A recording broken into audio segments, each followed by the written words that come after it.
రోజు డైరెక్ట్‌గా నా ఫీలింగ్స్ అనేది డైరెక్ట్‌గా మీతో షేర్ చేయాలని అనుకుంటున్నాను. సో, ఎలా అనిపించిందో నాకు కామెంట్ సెక్షన్‌లో తెలియచేయండి. So, welcome to Sravanthi Vishal YouTube channel. ఈరోజొచ్చేసి ఫ్రస్ట్రేషన్ నాకు ఎలా వస్తుందంటే కోపం అసలు ఈరోజైతే చాలా కోపం వస్తుంది. అసలు దేని గురించి ఏంటి అనేది మీకు ఈ వీడియోలో షేర్ చేస్తాను చూడండి. మోస్ట్‌లీ హౌస్ వైఫ్స్‌కి ఏముంటుంది చెప్పండి? ఇంట్లో పని, వంట పని అండ్ పిల్లల్ని చూసుకొని వాళ్ళకి టైంకి ఫుడ్ పెట్టే పని, పిల్లల అల్లరి ఇదంతా హౌస్ వైఫ్‌కి ప్రతి ఒక్కరికి ఉండేదే. కానీ చూస్తూ అలాగని మనకి కావాలని ఇంట్లో ఉండలేం. ఇంట్లో కావాలని పిల్లల్ని అడ్డం పెట్టుకొని మనం ఇంట్లో ఉండి ఏదో వర్క్ చేసుకుంటున్నాం. ఆ పిల్లల్ని హ్యాండిల్ చేస్తున్నాం కదా! మనకింకా ఏం జాబ్ చేయలేము అని అనడానికి లేదు. అలా అని పిల్లల్ని వదిలేసి జాబ్‌కా వెళ్తామా అంటే అది కాదు. ఎలా ఉందంటే సిట్యుయేషన్ అసలు ఇంట్లోనే ఖాళీగానే ఉంటావు కదా! నీకేంటి ఇంట్లో పని చేసుకొని ఉండలేవా? పిల్లల్ని హ్యాండిల్ చేసుకొని ఉండలేవా? నీకేంటి తెచ్చిపెడుతున్నాం కదా! జస్ట్ ఇంట్లో ఉండి ఈ వర్క్స్ కూడా చేసుకోలేవా? అమ్మాయి అన్నాక ఇంట్లో పని చేసుకోవాలి. అది ఎప్పటినుంచో వస్తున్న ఆనవాయితే. దానికి ఏముంది? అది కూడా హ్యాండిల్ చేసుకోలేవా? అది కూడా చేయడం చేత కాదా నీకు? అది మోస్ట్‌లీ ఒక్కరి వైపు నుంచి వస్తే అది వేరు. ఉద్దేశించి నేను అంటున్నానని కాదు. అలాగని ఎవరికీ సపోర్ట్ కూడా చేయట్లేదు నేను. అందరి సిట్యుయేషన్ ఇలాగే ఉంది. ఎవరో కొందరు మాత్రమే అర్థం చేసుకుంటారు. ఒక హౌస్ వైఫ్‌కి ఇంట్లో ఉండడం ఎంత ఇబ్బంది అనేది. కానీ చాలా వరకు అలాగే ఉన్నారు. ఏముంది ఇంట్లోనే ఉంటావు కదా! ఆ మాత్రం చేసుకోలేవా? ఇంట్లో వంట పనేగా పొద్దున్న కూరొండుతావు, అన్నం వండుతావు, ఇంకా ఏదైనా టిఫిన్ చేస్తావు. అంతే కదా! మళ్ళీ ఎప్పుడో నైట్ వంట చేస్తావు. దానికేముంది? అంటే వంట ఒక్కటి చేస్తే అయిపోతుందా పని? ఇంట్లో వంట నలుగురికి సరిపడా వంట చేస్తే అయిపోతుందా ఇంట్లో పని? ఇంకేమి ఉండదా? ఇంకా చిన్న పిల్లలు ఉన్న ఇంట్లో అయితే ఎలా ఉంటుంది చెప్పండి? ఇల్లు ఎంత సర్దినా, ఎంత నీట్‌గా పెట్టుకున్నా, ఎంత హ్యాండిల్ చేసినా కూడా మళ్ళీ చూడమని ఎవరైనా ఇంటికి వచ్చేటప్పుడు కానీ సడెన్‌గా ఇంటికొస్తారు చూడండి, అప్పుడు ఇల్లు చూడాలసలు. ఎంత నీట్‌గా పెట్టుకున్నా అప్పుడు ఎవ్వరూ రారు. అరే! ఈరోజు ఇల్లంతా నీట్‌గా ఉంది. మంచిగా సర్ది పెట్టుకున్నాం. ఎవరన్నా వస్తే బావుండు అని ఎదురు చూస్తాం కదా! అప్పుడు ఎవ్వరూ రారు. కానీ ఇంకేముందిలే ఒక 5 మినిట్స్ తర్వాత చేసుకుందాం. ఒక 10 మినిట్స్ తర్వాత వర్క్ చేసుకుందాం. కాసేపు రిలాక్స్ అవుదాం అనుకున్నప్పుడే ఇల్లు పీకి పందిరేస్తారు పిల్లలు. ఎక్కడి వస్తువులు అక్కడే ఉంటాయి. ఆ! ఎక్కడ పని అక్కడే ఉంటది. అప్పుడు వస్తారు. అప్పుడు ఇల్లు చూడ్డానికి ఎలా ఉంటుందంటే, ఛీ! దీనమ్మాయి ఇంతసేపు మంచిగున్నప్పుడు ఎవరు రారు. ఇలాంటప్పుడు వస్తారేంటి బాబు! అసలు అనవసరంగా వచ్చారు. అది కూడా చెప్పాబెట్టకుండా వస్తారు. అది చుట్టుపక్కలైనా సరే, ఎవరైనా సరే. కానీ చూడ్డానికి అలా ఉంటే మనకి ఎలా అనిపిస్తుంది చెప్పండి? అయినా సరే మన ఇల్లు మనం నీట్‌గా ఉంచుకోవడం మనకు తెలుసు. కానీ ఇంకొకరు చెప్తే తెలుసుకోవడం ఏంటి? వాళ్ళు చెప్పడంలో తప్పులేదు. కానీ అదేంటో మన బ్యాడ్ లక్కో ఏంటో అర్థం కాదు గానీ, వాళ్ళొచ్చే టైంకే ఇల్లు అలా ఉంటది. మీకిలాంటి సిట్యుయేషన్ ఎదురైందో లేదో నా కామెంట్ సెక్షన్‌లో తెలియచేయండి. అండ్ నేను ఇప్పుడు ఈ వీడియో చేయడానికి కారణం ఏంటంటే, వంట ఏముందిలే కర్రీస్ ఉప్పు, కారం వేస్తే అన్నీ ఒకేలాగా చేయొచ్చు. ఉప్పు, కారం కరెక్ట్‌గా ఉంటే సరిపోద్ది. ఏముంది అంత వంటలో ఇబ్బంది పడడానికి అని అంటారు. అన్నీ ఒకేలాగా వండుతామా అండి? అన్ని కూరలు ఒకేలాగా వండుతామా? కొన్ని ఫ్రై చేయాల్సుంటది. కొన్ని కర్రీ చేయాల్సుంటది. కొన్ని పచ్చళ్ళు చేయాల్సుంటది. కొన్ని పచ్చడి చేస్తేనే బావుంటది. సపోజ్ ఇప్పుడు బీరకాయ, దొండకాయ ఉంది. మా ఇంట్లో తినరు. అదే పచ్చడి చేస్తే మాత్రం అసలు ఇంకో పూట దొరకదు. అలా అయిపోతుందనమాట. అంత టేస్టీగా తినేస్తారు. అదే ఫ్రై చేశామనుకోండి తినరు. కర్రీ చేస్తే తినరు. మళ్ళీ ఫ్రై చేస్తే ఏముంది? కొంచెం ఆయిల్ ఎక్కువ అవుద్ది. ఆయిల్ లేకుండా ఫ్రై అవుద్దా? ఏంటి ఎప్పుడు చూసినా కర్రీలో ఆయిల్ ఎక్కువ వేస్తావు? అసలు ఆయిల్ ఇలా పైకి తేలుతుందేంటి? ఇంత ఆయిల్ తింటే అసిడిటీ ప్రాబ్లమ్ వస్తుంది. గ్యాస్ ప్రాబ్లమ్ వస్తుంది. ఇంత ఆయిల్ తినొద్దు. ప్రతి ఒక్కరు చెప్పేవాళ్ళే. ఒక్కసారి ఆయిల్ ఎక్కువైతే ఏమవుతుంది? ఏదో మనము పొరపాటున వేరే పనుందో చిన్న పిల్లల్ని హ్యాండిల్ చేసుకుంటూ పొరపాటున కొద్దిగా మాడుతుంది. ఏంటి ఎప్పుడు మాడిపోతుందా అన్నం? ఎప్పుడు కూర మాడిపోతుందా? అసలు నీకు వంట రాదా? ఎప్పుడైనా వంట సరిగ్గా చేశావా? వంట బావుంది అని ఒక్కరు అనరు. కానీ పొరపాటున ఏదైనా జరిగితే మాత్రం నీకసలు వంట రాదు. నీకసలు ఇంట్లో పని రాదు. ఎప్పుడు మొబైల్ పట్టుకొని కూర్చుంటావు. ఆ మొబైల్ పట్టుకొని కూర్చునే బదులు కాస్త వంటలు నేర్చుకో. కాస్త వండడం నేర్చుకో. ఇలా అంటే వంట బాగున్నప్పుడు గూడా మొబైల్ పట్టుకొని కూర్చుంటాం గదా! మరప్పుడెందుకనరు? మొబైల్ చూస్తూ వంట చేశావా అంత బావుంది అని. ఎందుకనరు? బాలేనప్పుడు అది కుదరనప్పుడు మాత్రమే అంటారెందుకు? ఎప్పుడు మొబైల్ చూస్తావా? ఎప్పుడు యూట్యూబ్ చూసుకుంటూ కూర్చుంటావా? ఎప్పుడు రీల్స్ చూసుకుంటూ కూర్చుంటావా? అంటే ఇంక మాడితే అర్థం నేను వీడియోస్ చూసుకుంటూ టైమ్ పాస్ చేశాను. అది మాడిపోయిందని అర్థమా? ఏదో పనిలో ఉండి మాడిపోయిందని అనుకోవచ్చు కదా! ఎందుకలా అనుకోరు? ఎందుకలా తీసుకోరు? కావాలనే చేసినట్టు ఎందుకలా చేస్తారు? పోనీ సరే అనుకోకుండా ఆయిల్ పడ్డది అనుకుందాం, అనుకోకుండా మాడింది, ఏదో కొద్దిగా మాడింది అనుకుందాం, విధానం కూడా ఉంటుంది. ఇది మాడింది ఎందుకు, ఈ ఇంకొకసారి అలా జరగకుండా చూసుకో అంటే అక్కడితో అయిపోతుంది. కానీ అలా అనరు. ఎందుకు ఎందుకు అంటే ఏదో ఒకటి అనాలి కాబట్టి, ఏదో రకంగా వీళ్ళని చేయాలి కాబట్టి. అంతే. లేడీస్ అంటే ఎవరికైనా చులకనే మరి. ఎందుకంటే ఇంట్లో ఉంటారు. మీకేముంటుంది, మేము బయట ఎండలో వానలో కష్టపడతాం, మీకేముంది, ఎండాకాలమైనా వర్షాకాలమైనా ఫ్యాన్ కింద కూర్చుంటారు, మీకేం పోయింది. పోనీ వాళ్ళు ఏమైనా చేస్తారా అంటే ఒక్కసారి కిచెన్లోకి వెళ్తే ఒక్క కర్రీ చేయమంటే కనీసం గంట పడుతుంది.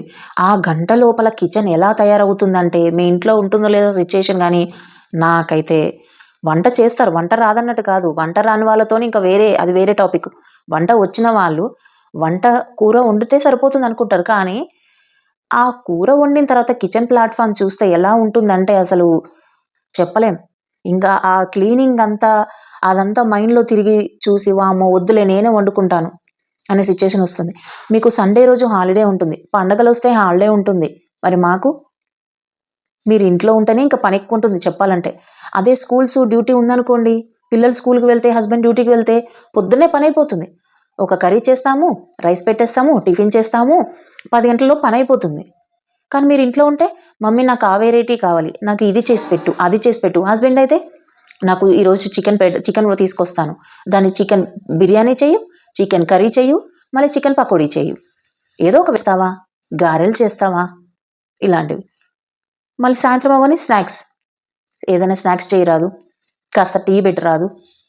ఒకరికి వండింది ఒకరికి నచ్చదు, నాకు నచ్చింది తనకు నచ్చదు, తనకు నచ్చింది నాకు నచ్చదు. సరే అని కాంప్రమైజ్ అయి ఉందామంటే పిల్లలకు నచ్చదు. బయట హోటల్స్లో తింటూ ఉంటారు వాళ్ళు, ఎక్కడైనా ఫంక్షన్కి వెళ్ళినప్పుడు కానీ, ఎక్కడైనా మీటింగ్స్ వెళ్ళినప్పుడు కానీ బయట ఫుడ్ తింటారు. అందులో ఆయిల్ ఎక్కువ ఉండదా, అది మాడిపోదా, కొంచెం ఉప్పు కారం తక్కువైనా తినేస్తారు. బాగా లేకపోయినా సరే డబ్బులు పెట్టారు కాబట్టి సూపర్, ఓ వావ్ వండర్ఫుల్ అనుకుంటూ, అమేజింగ్ అనుకుంటూ తినేస్తారు. ఇంట్లో కొంచెం ఉప్పు తక్కువైనా, కొంచెం కారం తక్కువైనా నీకు వంట రాదు, నీకు అసలు ఎప్పుడు ఇంతే, నువ్వు ఏ రోజైనా సరిగ్గా వంట చేయవు, నీకు అసలు వంటనే రాదు, ఏం నేర్చుకున్నావో ఏమో, ఏం నేర్పించారో ఏమో, ఇంకెక్కడికో వెళ్ళిపోద్ది, ఏం నేర్పించారో ఏంటో. అంటే అమ్మాయి వెనక వంట ఒకటే నేర్చుకోవాలా, లేకపోతే మనం చదువుకున్న చదువులో ఏమైనా కోర్స్ ఉంటుందా, వంట ఈ కర్రీ ఇలా చేయాలి, ఈ వంట ఇలా చేయాలి అని. మనం ఏదో నేర్చుకున్నాం, మమ్మీ డాడీకి హెల్ప్ అయ్యాం, ఏదో వాళ్ళు చదివించారు కాబట్టి చదువుకున్నాం, వచ్చాము, పెళ్లి చేశారు, వచ్చాము. దానికంటూ ఈ కొద్దో గొప్ప, అప్పటి వంటల కంటే కొద్దో గొప్ప నేర్చుకుని ఇప్పుడు ప్రయత్నాలు చేస్తున్నాం కదా. సరే అని వీళ్ళు అడిగారు కదా పాపం, వాళ్ళు చేసి పెట్టారు, వీళ్ళు చేసి పెట్టారని యూట్యూబ్లో పనికిరాని చెత్త అంతా చూస్తారు, బిర్యానీలు చూస్తారు, బయట హోటల్స్లో ఈ వెరైటీ ఉంటుంది, ఆ వెరైటీ ఉంటుంది అంటే ఏదో పాపం మన వాళ్ళ కోసమే కదా అని ట్రై చేస్తాం. ట్రై చేసినప్పుడు అబ్బా కొంచెం సాల్ట్ ఎక్కువైంది, అబ్బా కొంచెం ఆయిల్ ఎక్కువైపోయింది, అబ్బా స్పైసీగా లేదు, ఎందుకు హోటల్లో చేసినట్టు లేదు అనేస్తారు. ఇంకా దాన్ని పక్కకు పెట్టేస్తారు. అది ఎవరు తినాలి, తినరు. ఇంకా ఎక్కువ ఏమో చూడడానికి బాగానే ఉంది కానీ టేస్ట్ రాలేదంటే నేనేమైనా హోటల్లో పనిచేశానా, లేకపోతే ఏమైనా కోచింగ్ తీసుకున్నానా వాళ్ళలాగా చేయడానికి.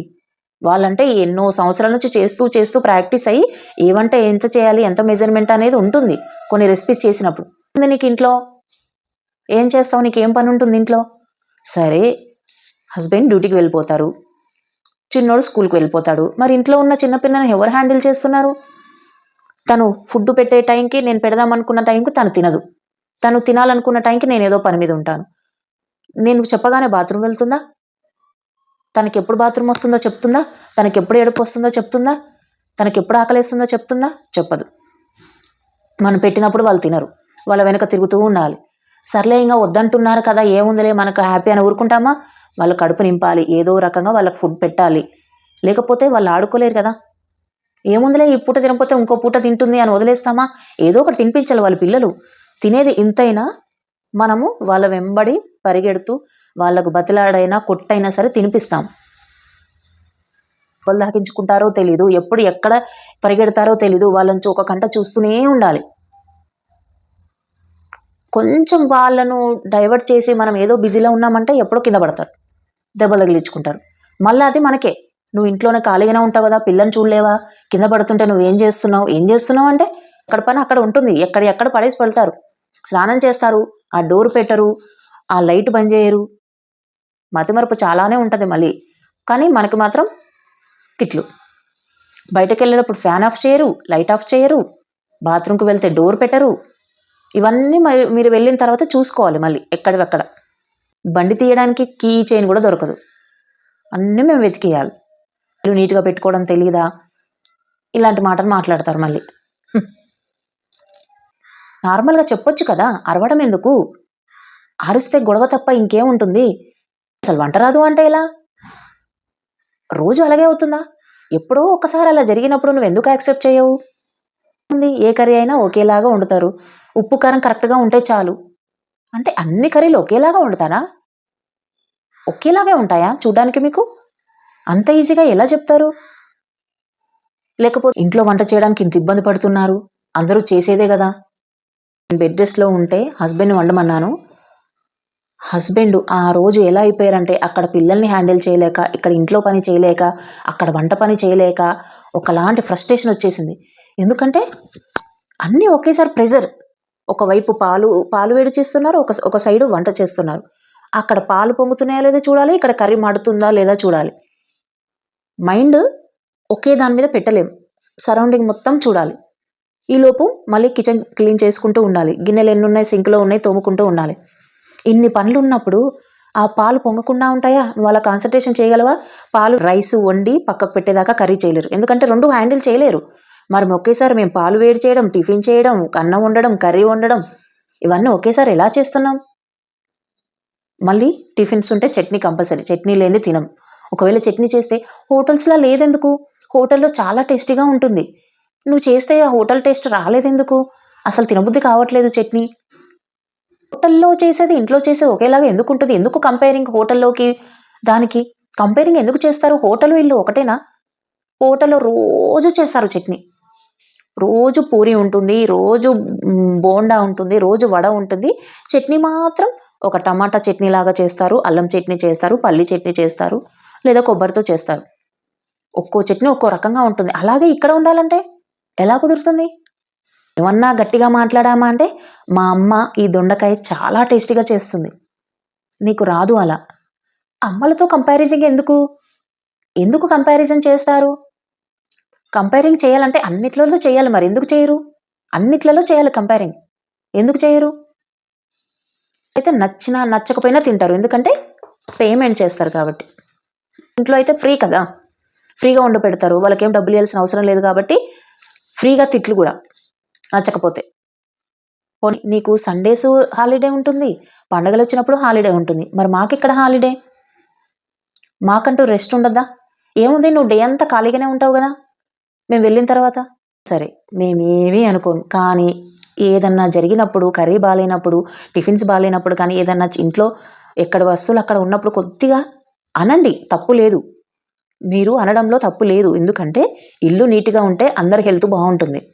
ఇష్టం వచ్చినట్టు తిట్టడం, నీకు ఇంకా రాదా మార్పు?